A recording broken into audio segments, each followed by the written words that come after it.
کر دیکھتے ہیں تو اس میں آپ کو ملتا ہے کہ صحابہ صحابیہ جو ہے وہ ایک دوسرے سے انٹریکشن رکھتے تھے، لیکن حلال وے میں، یہ نہیں کہ وہ فضول باتیں جو کہ حرام ریلیشن میں آ جاتی ہیں وہ کرنا۔ باقی جو آپ نے بات کی اسکول سسٹم کی، ویسے اچھی بات تو یہی ہے کہ سیپریٹ جو ہے وہ انسٹیٹیوشنز ہوں میل اینڈ فیمیلز کے،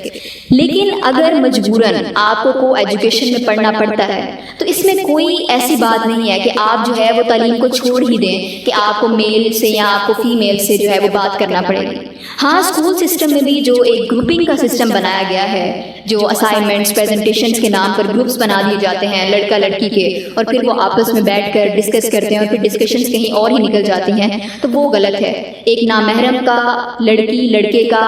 الگ ہونا، بالکل الگ، یعنی دو نامحرم جو ہیں وہ اکیلے بیٹھے ہوئے ہیں، تیسرا کوئی بھی نہیں ہے ان کے ساتھ، تو یہ غلط ہے، کیونکہ دو نامحرم جہاں اکیلے ہوتے ہیں تیسرا ان کے درمیان شیطان ہوتا ہے، تو یہ غلط ہے۔ باقی پبلک ٹرانسپورٹس دیکھ لیں، اسی طرح اور بھی آپ کو کئی مثالیں ملیں گی جہاں پر میل اینڈ فیمیل جو ہیں وہ اکٹھے جاتے ہیں، ٹریول کرتے ہیں، کام کرتے ہیں، بزنس کرتے ہیں، تو یہ بالکل جائز ہے، ضرورت کے تحت آپ بات کر سکتے ہیں۔ باقی کوشش یہی ہونی چاہیے کہ تعلیمی اداروں میں ہم ضرورت کے تحت تو بات کریں لیکن فرینک نہ ہو۔ فیمیل اسٹوڈنٹس جو ہیں وہ میل ٹیچر سے فرینک ہو جاتی ہیں، اس قدر فرینک ہو جاتی ہیں کہ ان کی ذاتی زندگی کے بارے میں پوچھنا شروع ہو جاتی ہیں، اور پھر ایسی فیمیل اسٹوڈنٹس بھی آپ کو ملتی ہیں جو کہ ٹیچرز کو اپنا کرش بنا لیتی ہیں، اور پھر یہ معاملے کہاں تک جاتے ہیں، نیوز میں تو آپ کو اکثر دیکھنے کو ملتا ہے کہ میل ٹیچرز جو ہیں وہ پھر کس طرح سے فیمیل اسٹوڈنٹس کا مس یوز کرتے ہیں۔ تو ہمیں کوشش یہ کرنی چاہیے کہ جتنا ہو سکتا ہے اس سے بچیں۔ اگلا سوال ہے کہ آپ ہی ہم حرام ریلیشن شپ میں رہ سکتے ہیں اگر ہم نان محرم کو ٹچ نہ کریں اور فیس نہ دکھائیں؟ سوری سسٹر، آپ نہیں رہ سکتے، یہ ریلیشن ہی حرام ہے۔ آپ خود دیکھیں نا، آپ کیا کہہ رہی ہیں کہ ہم حرام ریلیشن شپ میں رہ سکتے ہیں؟ حرام تعلق میں آپ کیسے رہ سکتے ہیں؟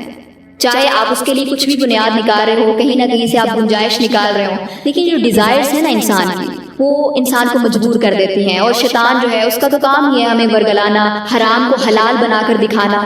تو آپ نے اس سے بچنا ہے، خطوات الشیطان سے آپ نے بچنا ہے۔ آپ کو ایک خوبصورت مثال دیتی ہوں، اگر میں آپ کو ایک گلاس گندا پانی دوں پینے کے لیے، کیا آپ اسے پییں گی؟ آپ کہیں گی نہیں، یہ گندا پانی ہے، میں نہیں پی سکتی۔